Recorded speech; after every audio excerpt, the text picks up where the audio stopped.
태국의 북부 콘켄 지역의 한 배송업체에서 친구가 친구에게 택배 상자를 보냈는데 택배 상자 안에서 슉슉 소리가 나서 이상하거든요. 그래서 이분이 이제 경찰을 불렀어요. 경찰이 그 택배 상자를 열어보니까 3m짜리 킹코브라가 그 안에 들어있던 겁니다. 친구가 친구한테 상자를 선물했는데 그 속에 뱀이 있다. 그래서 경찰이 지금 현재 조사에 나섰다고 하는데 이것은 살인 교사까지 갈 수 있다고 합니다. 친구 좀 잘 사귀어야 되겠어요. 친구한테 그런 킹코브라라 선물 받고. 페루의 정통 절기인데 추석 같은 시즌 같아요. 그 동네 사람들이 우리나라 시골 같은 리단이 한 적게 모인 데는 한 300명 정도 모였고요. 많이 모인 데는 그래도 한 1000여 명 정도 모였는데 그 가운데 이제 눈길을 끄는 게 격투기예요. 한 두세 살 먹은 처녀애들이 손에다가 이제 자기 정통 그 장갑을 끼고 서로 막 이러고 싸워요. 그런데 싸우는데 그냥 싸우는 게 아니고 상대방의 얼굴을 칩니다. 아주 관건인 것은 이제 두 처녀가 싸우다가 한 처녀가 이제 뒤로 나가 자빠져 치면서 싸움이 끝났는데 그 어머니들이 이제 이번에 나섰습니다. 그 어머니들이 나섰는데 이제 내 딸이 넘어져서 화난다. 그래서 이제 싸우는 건데 그래가지고 이제 서로 싸우다가 끝났습니다. 그런데요, 놀라운 게 있습니다. 뭐냐면 그 두 처녀가 싸웠죠. 한 처녀가 넘어졌죠. 둘이 가서 얼싸안고 서로 화해를 이야기합니다. 이 두 어머니도 가서 얼싸안고 화해를 이야기합니다. 그리고는 한쪽에 또 결혼식이 있습니다. 참 재밌죠. 한쪽에서는 막 열심히 격투기 하는데 또 한쪽에서는 결혼식 하는데 그리고 그 결혼식이 끝나자마자 모든 사람들이 춤을 춥니다. 잘난 사람, 못난 사람 모두 다 춤을 춘대요. 춤이 아주 간단해요.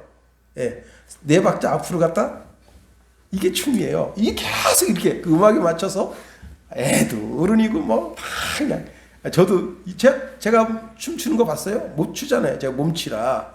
근데 별거 없어요. 그냥 네 박자. 그래서 춤을 춥니다. 야, 그 시장이 얼마나 흥겨운지. 여러분 참 인생사 재미있습니다. 모든 동네 사람들 어른 할 것 없이 깐난쟁이도 이래요. 깐난쟁이도 그 엄마 등 위에서 그렇게 춤을 추면서 그 절기를 지내는 것을 보았습니다. 한쪽에서는 싸움이 있고 한쪽에서는 결혼식이 있고 결혼식이 끝나자마자 모든 사람들 거기에 있는 모든 사람들이 다 그 리듬에 맞춰서 춤을 추는 것. 인생사가 한 장에서 다 보여줍니다. 사랑이 있고 기쁨도 있지만 때로는 미움도 있고 그것 때문에 다툼이 일어나고 그러나 반드시 서로 화목해야 한다는 거예요. 그러기 위해서는 먼저 손을 내밀고 그 사람에게 다가가서 그 사람을 허그하고 미안해요. 죄송하게 됐네요. 하고 서로 손을 내밀 때 그 한 300명 모인 리단위의 사람들이 다 기뻐하고 즐거워하죠. 거기서 서로 격투기하고 좀 코피 터지고 그랬다고 해서 삐져가지고 확 돌아서 가버리면 그 장이 어떻게 되겠어요. 그리고 그 다음 절기 때까지 얼굴 안 보고 살 거 아니에요. 그 같은 조그만 동네에서. 사도 바울은 로마서 12장 18절에 할 수 있거든 너희로서는 모든 사람과 더불어 화목하라 그렇게 말씀하십니다. 서로 이해하고 사랑하면 천국이 돼요. 서로 미워하고 시기하고 질투하면 지옥이 되는 겁니다. 그러니 화목하고 행복하고 사랑하면서 살면 이것이 오늘 우리 삶을 천국으로 만드는 겁니다. 요즘 이제 깊은 산에서 혼자 사시는 분들이 꽤 많고 방송에서 이런 분들을 나 혼자 산다 그래서 소개하는 분도 많습니다. 그런데 한 분이 정년퇴직하고 집에 들어 앉게 됐습니다. 나이 이제 56세, 57세 돼서 집에 들어 앉았는데 그때부터 애들한테 잔소리를 해야 되는 거예요. 딸아이한테 잔소리하고 아들이 둘인데 아들 둘한테 잔소리하고 나중에 이 잔소리가 잔소리로 그친 것이 아니라 이제는 그 아들놈한테 방문을 열고 야 임시끼야 게임 좀 그만해라. 나이살 처먹어가지고 말이야 빨리 직장을 얻어야지. 그럼 막 해대고 작은 놈이 이제 어디 가서 술 먹고 들어오니까 막 해대고 되다가 이제는 어떤 일이 벌어졌냐면 애들이 그 아빠가 있는 집에 들어오질 않습니다. 아무도 안 들어와요. 전화해도 전화도 안 받고. 그래서 이 남편이 결단을 했습니다. 아, 내가 이 집에서 사라지면 되겠구나. 그래서 이분이 다 때려치고 홍천 어디 산에 들어가서 거기서 삽니다. 그 집은 다시 평화를 찾았어요. 그래서 그 딸도 들어오고 큰아들도 작은 아들도 들어오고. 그래서 왜 여기 와서 사십니까? 그러니까 처음엔 그 얘기를 안 하다가 나중에 그 얘기를 합니다. 내가 그 집에 퇴직하고 정년퇴직하고 집에 들어가니까 애들이 내가 있는 그 집을 지옥으로 여기더라. 내가 지금 홍천에 여기 와서 사는데 애들이 다시 천국으로 여기더라. 그리고 아내가 1년에 4차례에서 5차례 정도 반찬해다 준대요. 예. 그 택배를 어느 집에다가 보내주면 내가 거기 가서 택배 찾아가지고 거기 이제 반찬이 있는데 그거 갖다가 먹고. 요즘은 자기가 그냥 산에서 도라지 뭐 더덕 그런 거 캐서 자기가 오히려 보내주기도 한다. 그 얘기를 하고 있습니다. 여러분, 사람이요 싸우면 바보가 되는 거예요. 어리석은 사람이 되는 거예요. 2번 다시 살 수 없는 소중한 시간을 싸움으로 다툼으로 시간을 허비한다는 것처럼 어리석은 것이 없는 거예요. 사람은요 사랑하면서 살아도 다 못 살아요. 그게 인생이에요. 그런데 싸우면서 산다고요? 질투하면서 시기하면서 산다고요? 인생이 너무 아깝잖아요. 사람이 싸우고 나서 그 싸우는 과정 속에서 다시 화해를 하는데 평생 화해 못하고 죽는 인생들도 많습니다. 인생이 너무 짧아요. 길지가 않아요. 그런데 왜 싸우고 살아요? 잠언서 15장 17절에 보니까 채소를 먹으며 서로 사랑하는 것이 살진 소를 먹으며 서로 미워하는 것보다 나으니라 했습니다. 잠언서 17장 1절에 보니까 마른 떡 한 조각만 있고 화목하는 것이 제육이 집에 가득하고, 제육이라고 하는 것은 이제 쇠고기거든요. 쇠고기, 양고기, 염소고기. 그것이 가득하고도 다투는 것보다 나으니라 말씀했습니다. 여러분, 우리가 서로 화목해야 되는 거예요. 행복한 가정을 만들어야 되는 거예요. 행복한 가정이 많은 도시가 행복한 마을이 되고 도시가 되고 나라가 되는 거예요. 응? 일본에서 우리나라 청소년 애들이 어떻게 사는가, 행복하게 사는가, 그걸 이제 취재하러 갔는데 깜짝 놀랐대잖아요.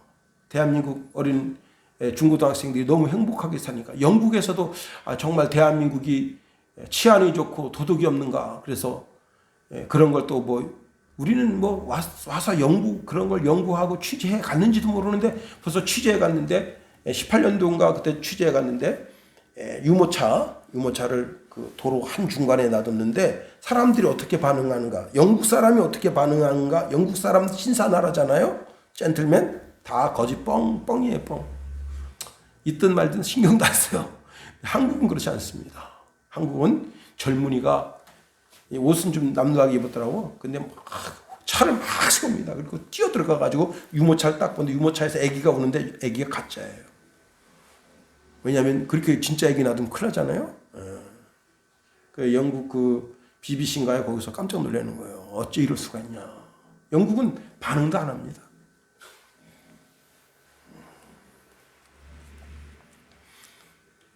한국인의 도덕심, 윤리심. 그런데 그 멘트 중에 이게 그 전통적인 유교에서 왔다. 그래서 제가 그래서 그 즉시 구독 취소를 했습니다. 여러분, 유교가 우리나라 500년 동안 조선을 거쳐왔는데 어떻게 된 겁니까? 나라를 망친 거 아니에요. 유교의 좋은 사상만이 계속 우리 인간의 삶을 바꿨으면 얼마나 좋아요. 유교에다가 뭘 집어넣은 거죠? 조선이 왜 망한 거예요? 조선이 조상 숭배에 대한 사상을 유교 사상과 같이 묶어서 놓게 되면서 산자보다 죽은 자를 더 귀하게 여기면서 그때부터 나라가 썩기 시작한 거예요. 응? 그래서 지금 그 잔재로다가 대통령 되려고 하는 사람도 묘자리 어디에 쓰느냐에 더 관심 있고요. 그리고 지금 청와대에서 용산으로 가는 그 배경 속에도 은근히 청와대는 거기 청와대 사는 사람은 살이 낀다는 거예요, 살이. 예? 그게 풍수지리자들이 얘기하는 얘기 아닙니까? 약간 곁길로 가는데, 가정이 행복하고, 마을이 행복하고, 도시가 행복하고, 나라가 행복한 것. 유교 사상이 있어서 행복한 것이 아니라, 하나님의 사상, 화해와 용서의 정신이 우리 속에 있기 때문에, 내가 먼저 죄송합니다. 고개를 숙이고, 우리 문재인 대통령이 뭐 다른 건 몰라도 북한에 대한 정치는 참 잘한 것 같습니다. 왜냐? 그래도 큰 사건 없었잖아요. 그게 지금에 봐서 우파 쪽 사람들은 뭐 졌다고 했는가 그렇게 볼지 모르지만 먼 발치에서 놓고 보면 북한도 가지고 놀고 중국도 가지고 놀고 러시아도 가지고 놀고 미국도 가지고 놀고 일본도 가지고 놀고 이게 보통 머리 아니면 안 되는 거예요. 이 보통 사람이 아닙니다. 문재인과 그 측근에 있는 사람들이 북한하고 친한 척하면서 북한 미사일 못 쏴 올리게 탁 맞고 중국하고 친한 척하면서 가서 혼자 밥 먹더라도 시진핑을 중국을 러시아하고 이게요.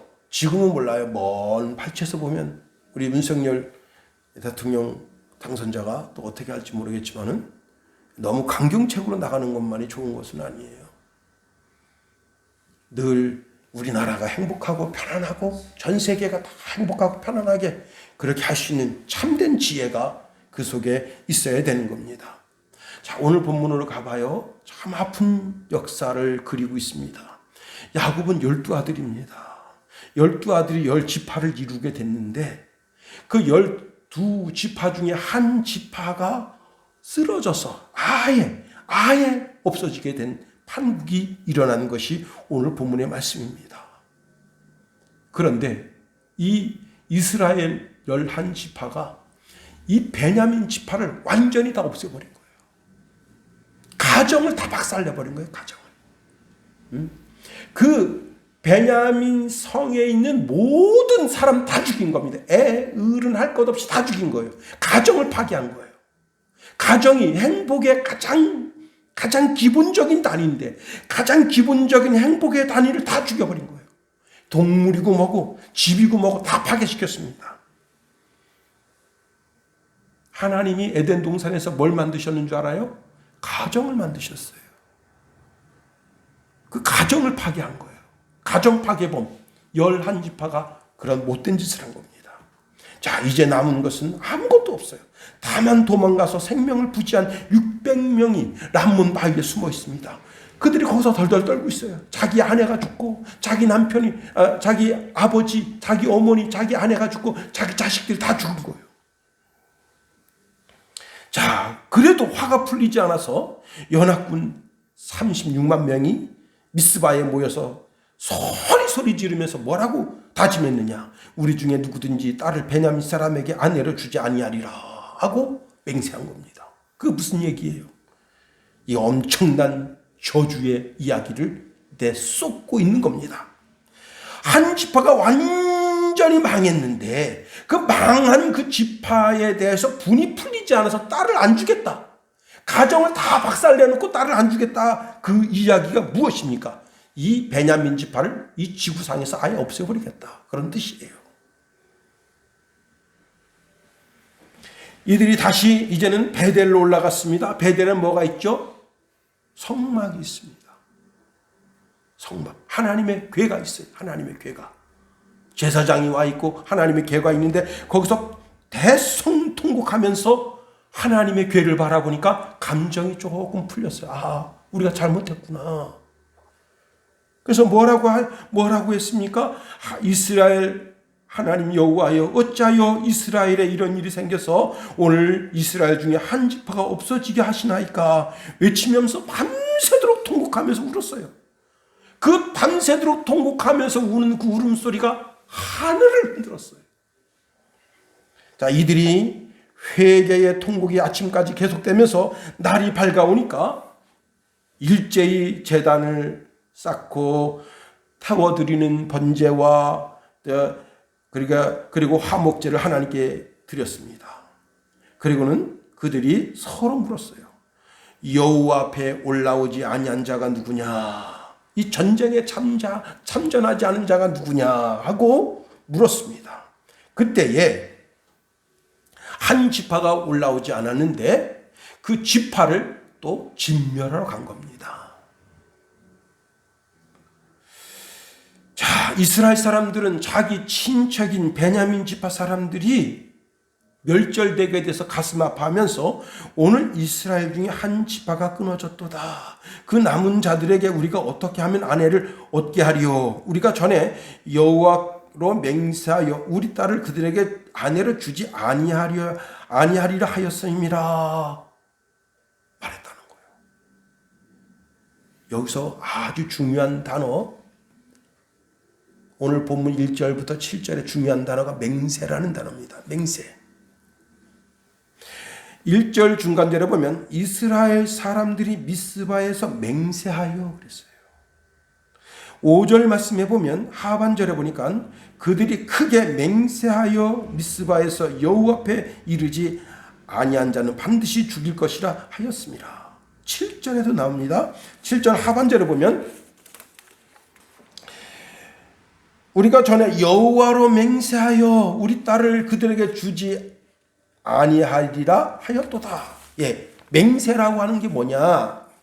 네이버 국어 사전에 보면요, 일정한 약속이나 목표를 꼭 실천하겠다고 다짐한다라는 뜻입니다. 그런데 맹세처럼 어리석은 것이 없고, 맹세처럼 감정에 휩싸이는 것이 없고, 맹세처럼 순간순간 시간마다 변하지 아니하는 것이 없다는 거예요. 다시 말하면 우리의 신앙을, 우리가 여호와 하나님을 사랑하는 신앙, 예수님을 사랑하는 신앙, 성령님을 사랑하는 그 신앙 위에 우리의 맹세를 얹어놓게 되면 그때부터 그 신앙은 무너진다는 거예요. 그걸 오늘 본문에서 말씀하고 있는 거예요. 맹세가 그렇게 중요하지 않다는 거예요. 여러분, 언젠가 제가 서원에 대한 설교도 말씀드렸는데, 서원에 대한 설교를 했을 때 서원에 대한 있다가 서원을 했잖아요. 이 성에서 제일 먼저 나오는 자를 내가 하나님 앞에 번제물로 바치겠다. 여러분, 그 성에서 제일 먼저 나오는 자가 그 딸이었으니까 다행이지, 남의 집 딸이었으면 어쩔 뻔했어요. 응? 남의 집 아내였으면 어떨 뻔했겠냐고요. 그 집 딸이 나온 것이 천만 다행이에요. 그리고 그 서원 중에서 하나님이 가장 싫어하는 것 중에 하나가 무엇인가 하면 사람을 인신공양하는 것을 하나님 싫어합니다. 그런데 자기 입의 맹세, 서원을 이루기 위해서 자기 딸을 죽인 거 아니에요. 하나님이 기뻐하실 일 아닙니다. 내 서원이든 내 맹세든 그 무엇이든 간에 하나님의 성경 말씀에 그것을 세우면 반드시 하나님이 징계하십니다. 우리는 하나님보다, 성령보다, 기도보다 앞설 수 없는 거예요. 내 입의 고백이 그렇게 중요하지 않습니다. 내 삶의 목표가 그렇게 중요하지 않아요. 내 인생이 가장 중요한 것은 성경이 내 삶에 대하여 뭐라고 말씀하고 있는가가 중요한 거예요. 내 사상이 아주 확고하고 절대 변하지 않을 것 같지만 내 사상이 그렇게 중요하지 않아요. 성경이 나한테, 하나님이 나한테 뭐라고 말씀하고 있는가가 가장 중요한 겁니다. 결국 자, 우리가 성경을 다 읽지 않았지만은요, 이 베냐민 지파 600명을 결혼시키기 위해서 어떻게 했느냐, 한 도성을 멸망시키고 그 성의 딸 400명을 붙잡아 왔어요. 처녀들을. 그래가지고 이 베냐민 600명한테 그 400명을 보내주고 나머지 200명이 모자라니까 절기 때 우리 딸들 잡아가서 니네 아내 삼아라, 그렇게 한 거예요. 이게 뭔 짓이냐고. 응? 여러분, 자기 딸들을 잡아가서 자기 아내 삼아도 되도록 하는 이상한 자기들만의 약속을 한 거예요. 이들이 이 맹세를 할 때 여호와의 이름으로 맹세를 한 겁니다. 문제는 이렇게 하나님의 이름을 걸고 하는 맹세는 때로는 성경 그 이상의 권리나 성경 그 이상의 행동 지침처럼 엄중하게 여겨질 때가 있다는 겁니다. 그런데 그것이 신앙을 병들게 하는 원인이 된다는 거예요.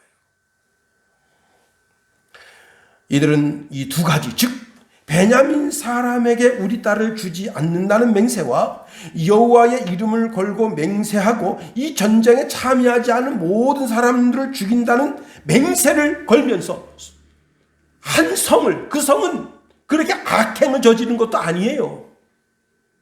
그런데 그 성을 완전히 12,000명의 병사를 보내서 그 성을 완전히 진멸하고 베냐민 사람들에게 장가 보내기 위해서 400명 딸을 붙잡아두고 나머지는 다 죽인 거예요. 여러분, 맹세 때문에 여러분의 신앙이 흔들리지 않기를 바랍니다. 맹세가 그렇게 중요하지 않아요.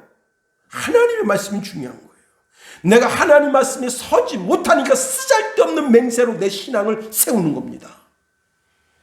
어리석은 사람은 그 마음에 하나님 두기 싫어한다 했어요. 그 말은 하나님 말씀을 자기 신경 가운데 두기를 싫어하는 거예요. 로마서 1장 28절에 보니까 또한 그들이 마음에 하나님 두기를 싫어하며 하나님께서 그들을 상실한 마음대로 내버려 두사 합당치 못한 일을 하게 하셨으니, 하나님이 자기 맹세로 자꾸 신앙을 세우려고 하니까 그래, 네 맘대로 해라. 그래서 뭐가 생기는 거예요? 2단, 3단, 5단 생기는 거예요. 그리고 제발 보내지 말라고 그러는데 저렇게 쓰잘데없는 신문을 보내가지고 편지를 또 손편지를 썼어요. 그것도 A4 용지 2장 썼어요. 목사님, 우리 신천지가요 그렇게 나쁜 게 아니고요. 목사님 어느 홈페이지 들어오시면 거기에 우리 이떨거지가 있는데 그 이떨거지가 그 강의하는 거 있는데 그거 좀 봐주세요. 그리고 좀 자기가 자기 이름 있어요. 그거 좀 체크 좀 해주세요. 야, 참, 이 사람 끈질깁니다. 난 한 번도 얼굴 본 적이 없어, 이 사람을. 근데 그냥 계속 신문 보내줘, 무슨 잡지 보내줘. 응? 아유, 주여.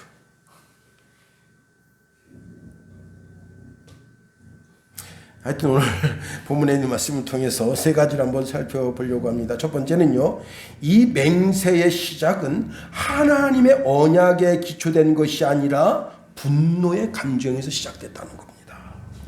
이스라엘이 전쟁에 임하면서 베냐민 지파를 완전히 이방인처럼 취급했어요. 내 딸을 베냐민 사람에게 주지 않겠다고 하는 그것은 이 베냐민 지파를 이방인 사람처럼 여겼다는 거예요. 창세기 26장에 가면 당시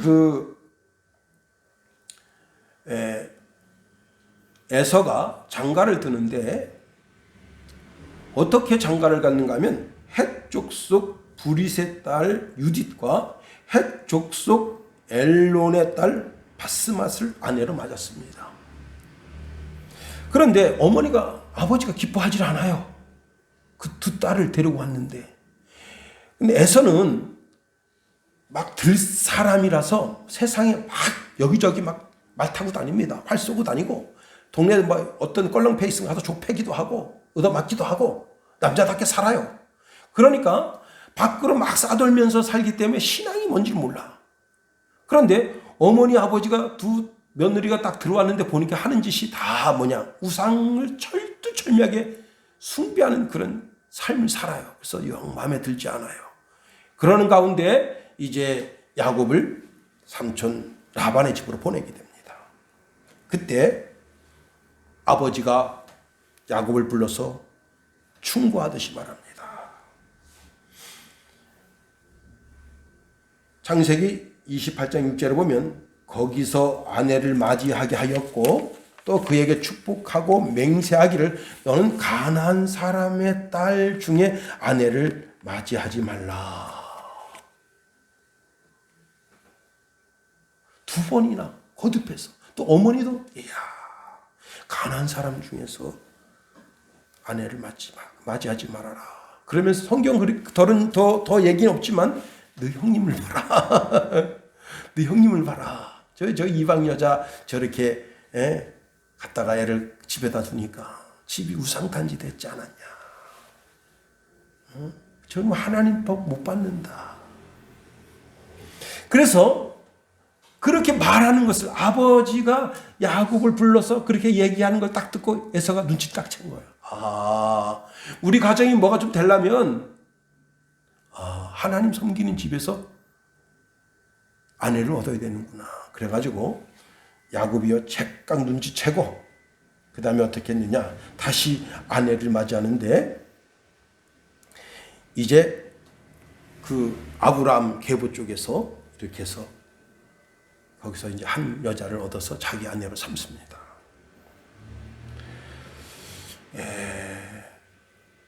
구약 성경에 보면 모세가 결혼에 대한 규례를 줍니다.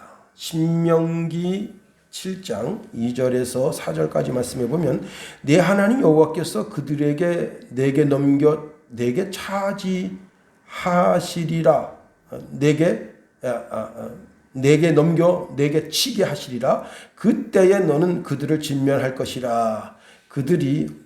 그들과 어떤 언약도 하지 말 것이요 그들을 불쌍히 여기지도 말 것이며 또 그들과 혼인하지도 말지니 내 딸을 그들의 아들에게 주지 말 것이요 그들의 딸도 내 며느리를 삼지 말 것은 그가 내 아들을 유혹하여 그가 여호와를 떠나고 다른 신들을 섬기게 하므로 여호와께서 너희에게 진노하사 갑자기 너희를 멸하실 것이니라 말씀하셨습니다. 그러니까 이제 너희들이 가나안 땅에 들어가게 살게 되면 그 가나안 땅에 들어가서 이방인들이 막 섞여서 살게 될 텐데 그 이방인 딸들 그 딸 참하게 생겼네. 그리고 데려오지 말고 그 이방인 딸이 내 아들을 그렇게 연애를 하는 거예요. 좋아서 쫓아다녀. 그렇다고 해서 그 이방 여인을 내 며느리를 들이지 말아라. 그렇게 되면 십중팔구 다 우상 숭배하게 돼서 하나님의 진노가 머무는 집이 된다. 그러면서 이방인과 절대 결혼하지 못하도록 한 거예요. 자, 베냐민에게 딸을 주지 않겠다고 하는 것은 베냐민을 이방인처럼 취급하겠다는 거예요. 본래 이 전쟁은 왜 일어나게 됐느냐? 베냐민을 이방인처럼 취급하면서 일어난 전쟁이에요. 그래서 이 베냐민 지파를 이 하나님이 축복하신 젖과 꿀이 흐르는 땅에서 완전히 쫓아내겠다라고 하는 개념으로 전쟁을 이룬 겁니다. 그래서 전쟁에 나온 군인뿐만 아니라 그 가족, 자녀, 자손, 부모님 뭐 할 것 없이 사돈의 팔촌 뭐 할 것 없이 짐승까지 다 죽이는 거예요. 이방인처럼 대하는 겁니다. 이방인처럼. 자, 이들이 이러한 결정은 베냐민 지파를 고사하겠다고 하는 악랄한 뜻을 가지고 있는 거예요. 즉 여호와의 이름으로 맹세하고 그 약속을 변케하지 못하게 한 거예요. 결국 이러한 사악함이 한 지파를 멸망시키려는 악한 계획, 즉 누구의 계획이 숨어 있는 거예요? 사단의 계획이 그 속에 숨어 있는 거예요.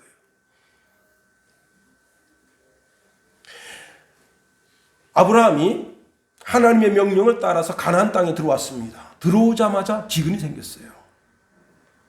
그래서 애굽으로 갑니다.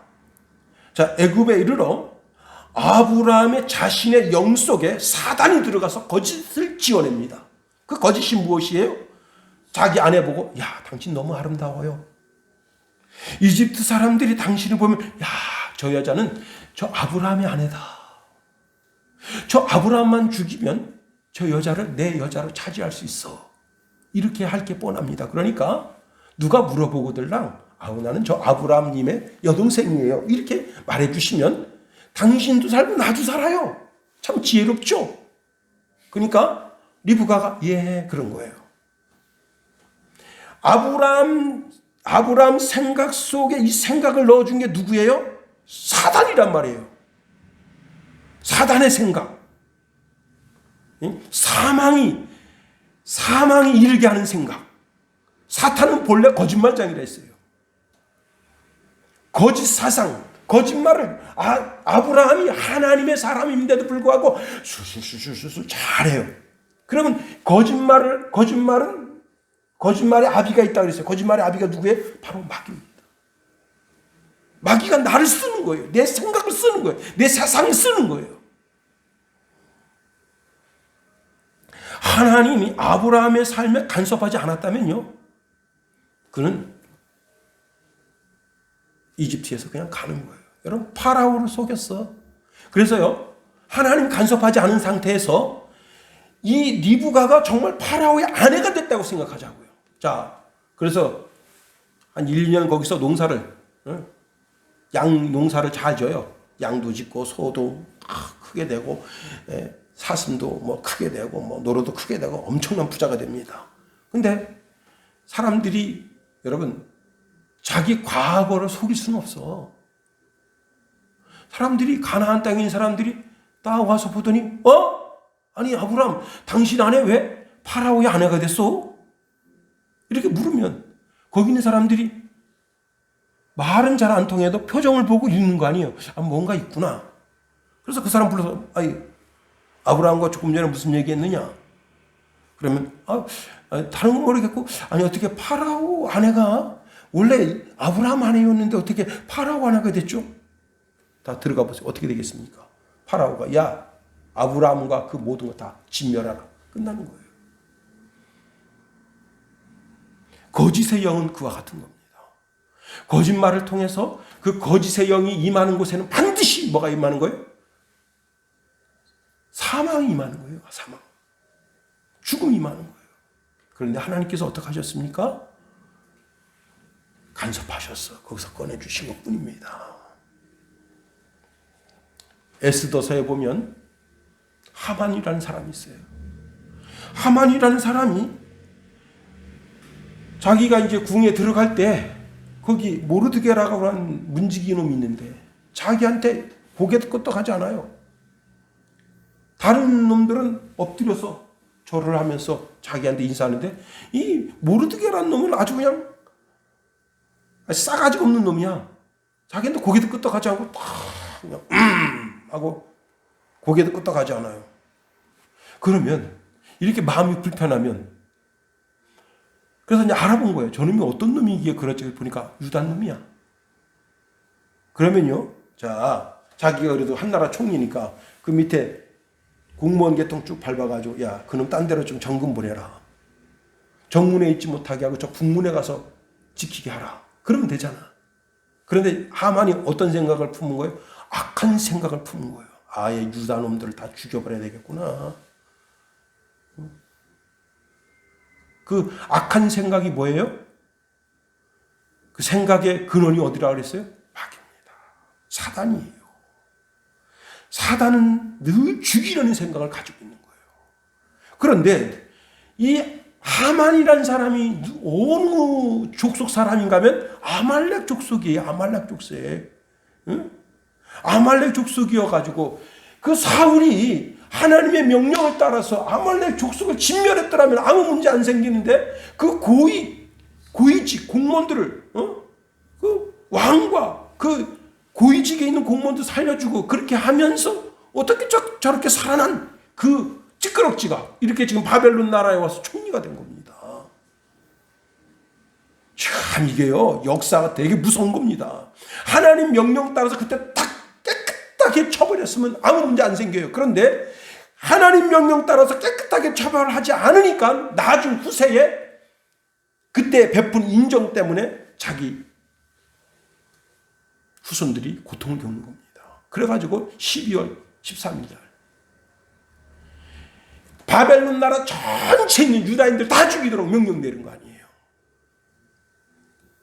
그때도 하나님이 간섭하지 않으셨더라면 안 되는 거예요.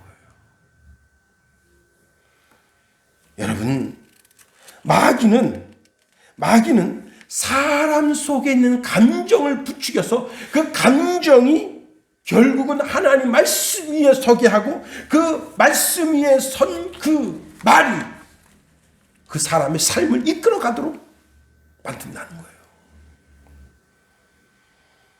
여러분, 절대 여러분의 감정이 여러분의 삶을 컨트롤해서도 안 되고 그 감정에 의해서 내가 내뱉은 말이라 할지라도 그 말이 하나님 말씀 위에 서면 안 되는 거예요.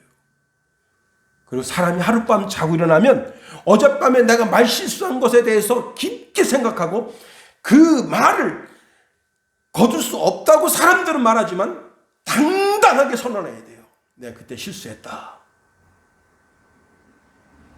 그 말을 내가 거둬들이겠다. 그게 진정한 용기 있는 사람입니다. 한번 말 내뱉어서 더 이상 말 거둘 수 없다고 그럼 안 되는 거예요. 제가 이제 어디다 댓글을 썼는데 좀 나쁜 댓글을 썼어요.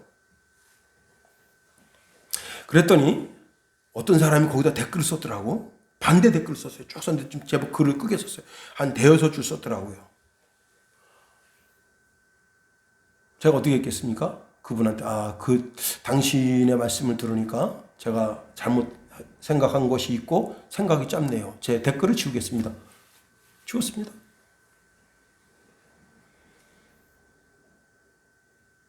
그냥 지운 게 아니라 그 사람한테 용서를 구하고.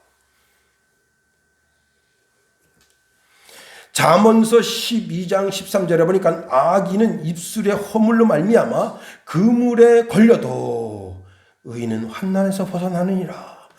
마태복음 12장 37절에 보니까 내 말로 의롭다함을 받고 내 말로 정죄함을 받으리라. 예수님 말씀하십니다. 여러분, 사악함이 여기 있는 거예요. 자기 말의 맹세를 하나님 말씀 위에 세워놓고 절대로 그 말씀을 물리지 않는 거예요. 그리고는 그 말을 지키기 위해서 수많은 의인들을 죽이는 거예요. 아무 죄가 없는 어린아이, 노인네, 그 부인들 또 죽이는 거예요. 그리고 그 베냐민 사람 그 장년들 600명 장가 보내려고 죄도 짓지 않은 마을 사람들을 가서 노략질하고 그들 처녀들 400명을 잡아오고 나머지 다 죽이는 거예요. 이게 뭐예요? 자기 맹세로 세운 언약 때문에 결국은 살인을 합법적으로 하는 거예요. 여러분, 이건 정말 못할 일이에요.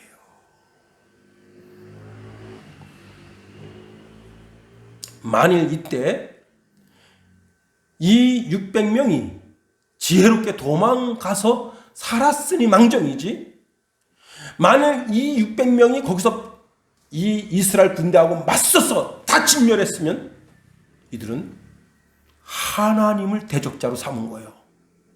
36만 명이.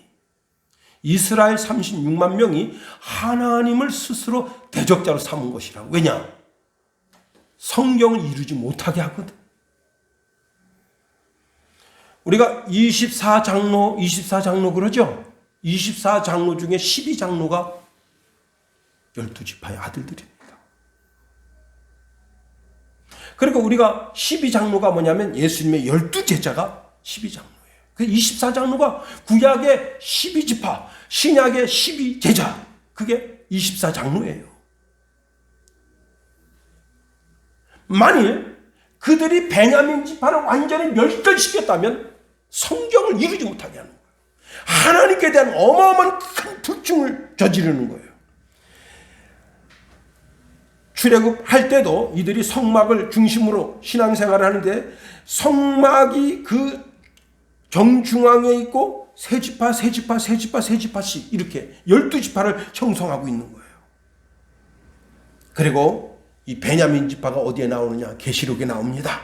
계시록 7장 8절에 보니까 스볼론 지파 중 1만 2천이요, 요셉 지파 중에 1만 2천이요, 베냐민 지파 중에 인친 받은 자가 1만 2천이라. 여러분, 베냐민 지파를 거기서 완전히 멸절시켰더라면 어쩔 뻔만이야. 멸절시키려고 대들었으면 그게 바로 하나님을 향한 대적이었을 가능성이 높단 말이에요.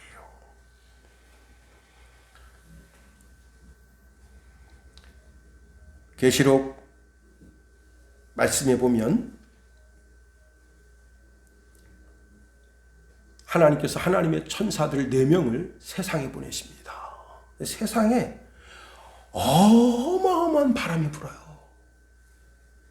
진짜 그 바람이 어떤 바람이냐면 이 바람이 사망의 바람이에요. 그 바람을 쐬면 다 죽어요. 지금 세상에 어마어마한 사망의 바람이 불고 있어요. 네.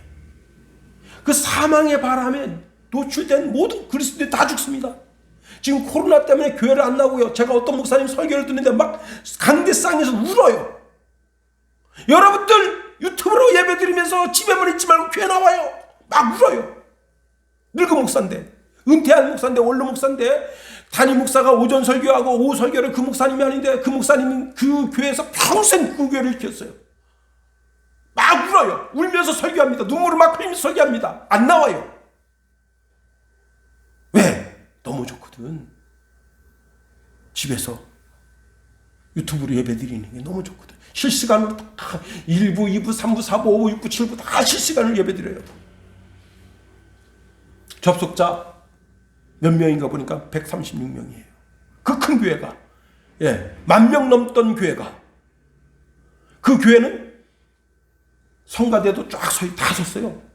그리고 이거 악단도 다 섰어요. 제가 그걸 쫙 보니까 성가 여기 딱 비춰주는데 여기는 뜨문뜨문 앉았어요. 요거 성가대 애들은 다 사례비 받고 쓰는 연놈들이에요. 요즘은 그냥 안 서요. 요것도 다 사례비 받고 쓰는 연놈들이에요. 성도들은 몇 명 없어. 그리고 다 그냥 집에서 인터넷으로 예배 드리는데 접속자가 136명. 많이 있을 땐 1600명. 뭔 바람이 부는 거예요? 사망의 바람이 부는 거예요. 그런데 내가 하나님의 신앙 가운데 서겠다고 딱 버티는 사람은 그 천사들이 사망의 바람을 막아주고 있습니다. 오늘 우리 순양교회도 사단이 사망의 바람을 사방팔방 불고 있는데 그 가운데 하나님의 천사가 사망의 바람을 막아서고 있습니다. 감히 성도들을 어떻게 하지 못하도록 사망의 바람을 막아서고 있어요. 그리고는 그 숫자를 계수하는 거예요. 그게 14만 4천 명이야. 교회 안에 들어온 사람의 숫자가 14만 4천 명이라고. 예.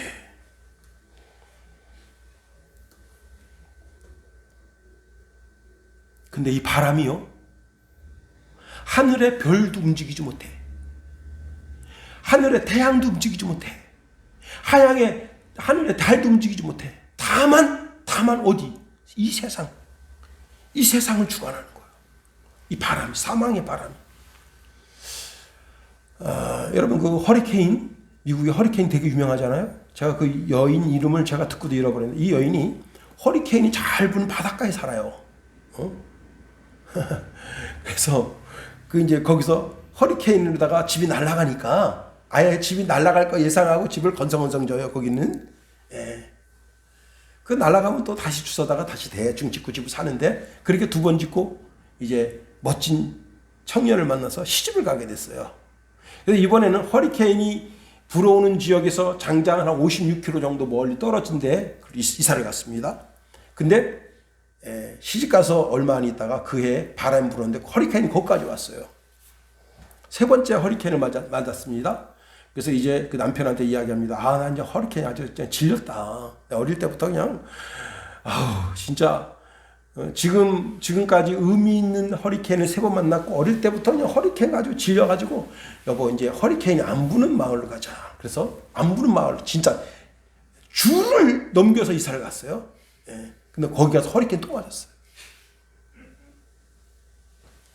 그 여자가 화가 나서, 여보, 진짜 우리 허리케인 안 부는 데로 가자고 또 갔어요. 5번째 맞았어요. 작년에. 세상의 사망의 바람은 그래요. 그런데 주의 천사가 사방팔방 내 모퉁이를 악의 영의 바람을 막고 있습니다. 교회의 영향력을 행사하지 못하도록 주의 천사들이 교회를 보호하고 있습니다. 악한 영이 만지지도 못하도록 그리고 성도들을 전부 인을 쳤어요. 이들은 거룩한 물이라. 거기에 베냐민 지파가 있는 거예요. 거기에. 그리고 요한계시록 21장에 보면 새 하늘과 새 땅, 새 예루살렘이 내려옵니다. 새 예루살렘에서 새 예루살렘 쫙 내려오는데 거기 문이 있습니다. 그 문에 베냐민 문이 있어요. 예. 자, 그 성에 12개의 문이 있는데 베냐민의 문도 있습니다. 자, 그 문에 베냐민 문이 있고 그 문에 문이 활짝 열려 있어요. 누가복음 13장 29절에 보니까 사람들이 동서남북으로부터 와서 하나님 나라 잔치에 참여하게 된다. 하나님의 교회는 구약의 12지파와 신약의 12사도의 기초 위에 세워진 교회입니다. 그래서 14만 4천이라고 하는 것이 무엇이냐면 12지파 곱하기 12사도 곱하기 1000이에요. 이거를 14만 4천이라고 그러는데 14만 4천이라 그래서 구원받을 사람이 딱 14만 4천 명이다 그런 개념으로 받아들이면 그게 이단이 되는 거예요. 신천지가 몇만 안 됐을 때 14만 4천 명만 구원받는다 그랬는데 지금 26만인가 됐다고 하는 얘기를 어제 들었는데 벌써 지금 50만이라는 얘기가 또 꿈틀꿈틀대고 있는 거예요. 그러니까 뭐예요? 자기 보수에 자기 스스로 빠진 거야. 14만 4천 명만 구원받는다며. 참. 여러분, 이제 결론을 지어봅니다. 자, 우리가 어릴 때요. 담배 피는 사람은 교회 못 간다. 이게 뭐예요? 사람의 말로 세운 맹세예요. 이 맹세 같은 사설이 교회를 못 가게 하는 거대한 사상이 된 거예요. 반대로 똑같은 맥락으로 술 먹는 사람도 마찬가지입니다. 술 먹는 사람도 교회 못 간다. 교회는 술 먹는 사람하고 안 된다. 그런데 예수 믿는 사람들은 늘 고민에 빠졌어요. 어떤 고민에 빠졌느냐? 예수님께서 요한복음 2장에 보면 포도주를 만드셨거든. 그래서 어떤 그 사이비 같은 목사는 그 예수님 만든 그 포도주는 알코올이 없는 포도주다. 그런 말 하면 안 됩니다.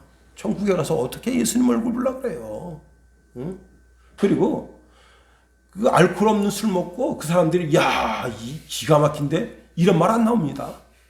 알코올 진짜 알코올이 딱 적당하게 들어가 있고 당도도 적당히 딱 들어가 있으니까 딱 마시면서 기가 막힌데 이거 누가 만들었나?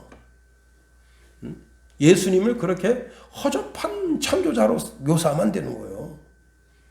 예수님은 완벽하게. 그리고 예수님이 포도주 만든 게 무슨 큰 죄를 진 것처럼 그 대한민국에서는 그러는 거예요.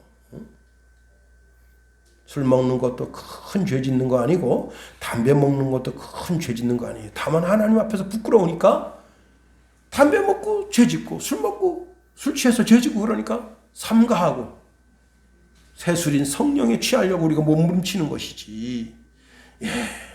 또 여러분 같은 논리로 요한복음 4장에 보면 수가성 여인이 나옵니다. 이 수가성 여인, 여러분, 자, 이 여인이요, 남편을 5번이나 갈아쳤어요. 근데 만족함이 없어. 그런데요, 잠깐만 보세요. 왜 남자를 5이나 갈아쳤는데도 만족함이 없을까요? 이 여자가 동성애자일 가능성이 높습니다. 그렇지 않아요? 좀 다른 해석인가요? 왜 남자로 만족하지 못하냐 말이에요. 어? 남자하고 성생활 하는데 만족하지 못하는 거예요. 그게 뭐냐면 동성애자일 가능성이 높습니다. 자, 오늘날 동성애자를 교회에서 어떻게 보니까 완전히 거지, 벌레만도 못하게 보잖아요. 그런데 교회라는 것이 죄인의 집합소인데 교회를 자꾸 의인의 집합소로 착각하게 만든단 말이에요. 어? 예수님이 나는 의인을 부르러 왔지 죄인 부르러 오지 않았다, 그렇게 말씀하신 적이 없단 말이에요. 나는 죄인을 부르러 왔다 이거예요. 죄인을 불러 거룩하고 의롭게 하려고 이 땅에 왔다는 거예요. 나는 죄인들의 직구라는 거예요.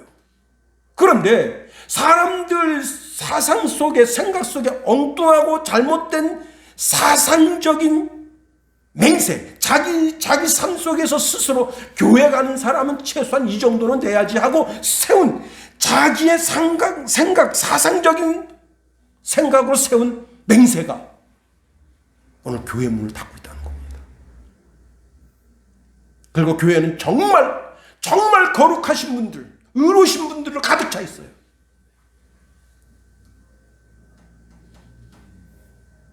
그게 지금 대한민국 교회입니다.